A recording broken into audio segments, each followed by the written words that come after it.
Thanks to Mala sir and AIOS for giving me this opportunity. A lot of things have already been discussed here. As we know that the diabetic retinopathy and its complications, they can cause the irreversible vision loss, especially in our working age adults. And in this pandemic, in the last lockdown, after lockdown, we have seen so many patients of diabetic retinopathy presenting to us with the advanced diabetic eye disease. Studies have showed that despite all medical management, including laser, anti-VEGF injections, and the good control of sugar and lipid, nearly 5% of these diabetic retinopathy patients, they show continued progression to retinopathy, and they ultimately require surgical intervention. So a lot of our colleagues, they ask that we are referring a patient to you and the patient has diabetic TRD. So patient को आपके पास भेज रहे हैं, देख लीजिएगा कुछ vision का होगा कि नहीं होगा, kind of lot of that kind of questions come to us as a BR surgeon. We face these questions. So this purpose of this slide is to update the general ophthalmologists that now we are at far better situation than the previous time. We have got better machines. We have got 23 MIVS microincision vitreoretinal surgeries. They are very fast, sutureless, and the visual recovery and the anatomical recovery restoration is very quick in these with these machines. So we have 23 gauge, 25 gauge, 27 gauge vitrectomy cutters. We have improved fluidics, and we have very good machines in which we can intraoperatively control the intraocular pressure to achieve a hemostasis. And the cut rate is so high, like 7,000 and 10,000 cut rate, that we can work just over the retina, just like we are just slicing the butter, and it doesn't even create a small traction. So it's quite safe working over the retina and cutting these epiretinal membranes with this cutter. We have got a very good viewing system in which we can see up to the aura, almost 160 degree up to the retina. We can see by just tilting the globe with the help of the endolight and these cutters. Endo illumination is so good now that we have wide angle endo illumination probes. We have chandelier lights, so we can manually dissect these epiretinal membranes and retinal membranes. And our laser probes are also wide angle, so cryo is almost obsolete in these patients for surgery. We can do laser almost up to the aura without indentation of the globe. So the things have changed a lot now, and we are dealing with more complex cases. Definitely these cases are challenging, and we are not giving 6x6 or 6x9 to these patients, but we are in far better situation with these things. Thanks to science and technology, we are at least making these patients living independently and earning themselves.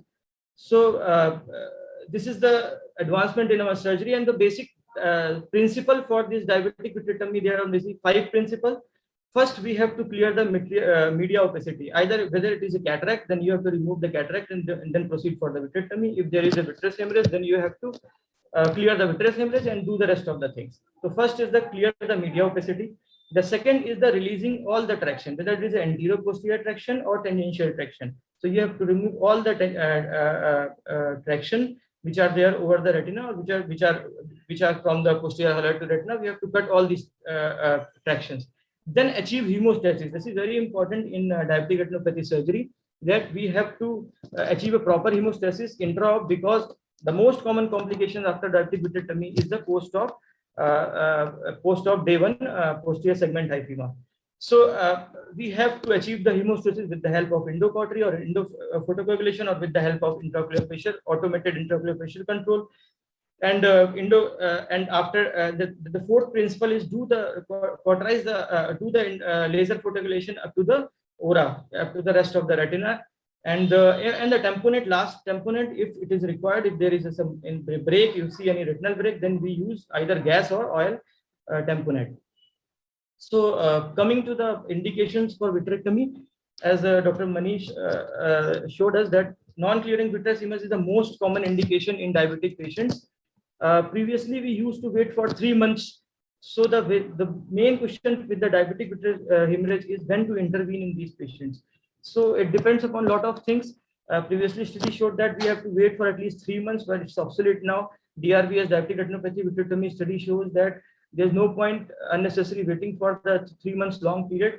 So now, preferably, the dictum is we wait for 1 month in type 1 diabetes patients and we wait for 2 months in type 2 diabetic patient, because if you keep on waiting for these patients, generally the vitreous in the vitreous hemorrhage patients, the posterior hallux acts as a scaffold for the development of fibrovascular membrane, and ultimately they causes the TRD, and visual prognosis becomes poor.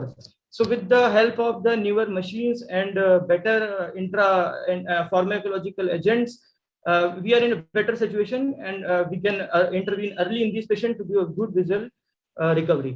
Some other factors which may affect your decision is improvement in vision. If the patient vision is gradually improving, so you can wait for a surgery. If the previously the eye was lasered, this is also a good sign, because lasered eye is in a better situation rather than a nav eye. So you can wait for this time. Other eye status, like if the patient is one-eyed and having vitreous hemorrhage, then definitely you have to be little aggressive in your approach. And the systemic condition of the patient, this is very important. If patient is highly and systemically not stable, sugar is very high, or the renal profile is not controlled, and all these things, then you have to wait until the things are controlled. Another indication is tractional retinal detachment. This is second most common complications of advanced diabetic eye disease, which we see.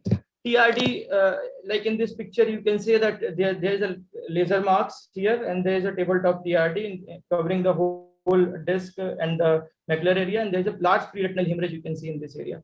So the TRD generally starts over the arcade, and they progress very slowly towards the fovea. So sometimes if the patient vision is good and the TRD is in the arcade area or in the nasal part of the retina, and it is not affecting the vision, there is no vitreous hemorrhage, and the TRD is localized, you can wait, and there is no need to intervene in this patient. And you can wait, follow up these patients, or you can just do a 360-degree laser around the TRD, one disc away from the TRD, so that the TRD is a little bit localized. It's not going to progress.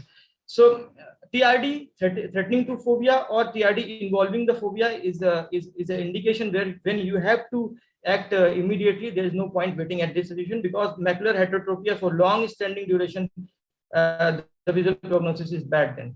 This is a picture. It's not my picture. This is Dr. Vishali Gupta picture. This is a pre-op patient. You can see here 20 by 200 vision. Here you can see the TRD involving the disc and the macula. And here you can see after the 23 gauge vitrectomy with no tamponade and only endolaser and air fluid exchange, you can see the 2 months after the vision is 20 by 40. Combined retinal detachment is when the TRD progresses, the fibrovascular component, as the progression of fibrovascular component happens, there is a more fibrous component than the vascular component, and these fibrous component can create a break at the base of these TRDs. So these breaks are very small, and sometimes you can miss in the clinical examination. But when your TRD progresses very fastly, then this is an indication there might be a break underneath that membrane. So the RP is exposed, and the fibrovascular membranes are proliferating very fast. So CRD is another indication when you need early intervention, and most of the time they need tamponade also. Premacular hemorrhage there's a lot of things to treat the premacular hemorrhage. We are treating premacular hemorrhage with intravitreal TPA also, along with the anti-VEGF and along with the gas tamponade. But here the main thing is that we cannot keep the large amount of hemorrhage over the macula for more than 2 weeks, because the hemosiderin is going to damage your photoreceptors in the macular area. And ultimately, if after 2 weeks or 3 weeks, even if you are do something, you are not going to get too much. So it is premacular hemorrhage where the large amount of blood is there over the macula. You have to act early and aggressively. So, and it's coming to vitreomacular interface abnormality in diabetic macular edema, which is not responding to anti-VEGF, maybe because of the vitreomacular traction. Then you have to relieve this traction. There's no point keep on injecting. You have to relieve the traction, then only you can get the benefit. The ERM, where or the sometimes taut posterior ILM. In these cases, you have to remove the ERM along with the ILM peeling for the in these diabetic patients. This is one case where pre-op you can see macular pucker over the retina, and this is post-op. You can see the retina is very well flat after 3 months of this is 3-month post-op picture. And the last indication is neovascular glaucoma with host cell glaucoma presenting with acute vitreous hemorrhage. These are the cases where you can manage these patients with anti-VEGF along with anti-VEGF and vitrectomy.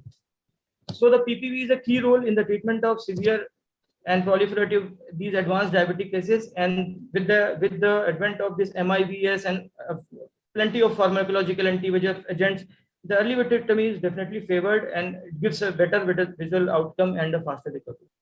Thank you.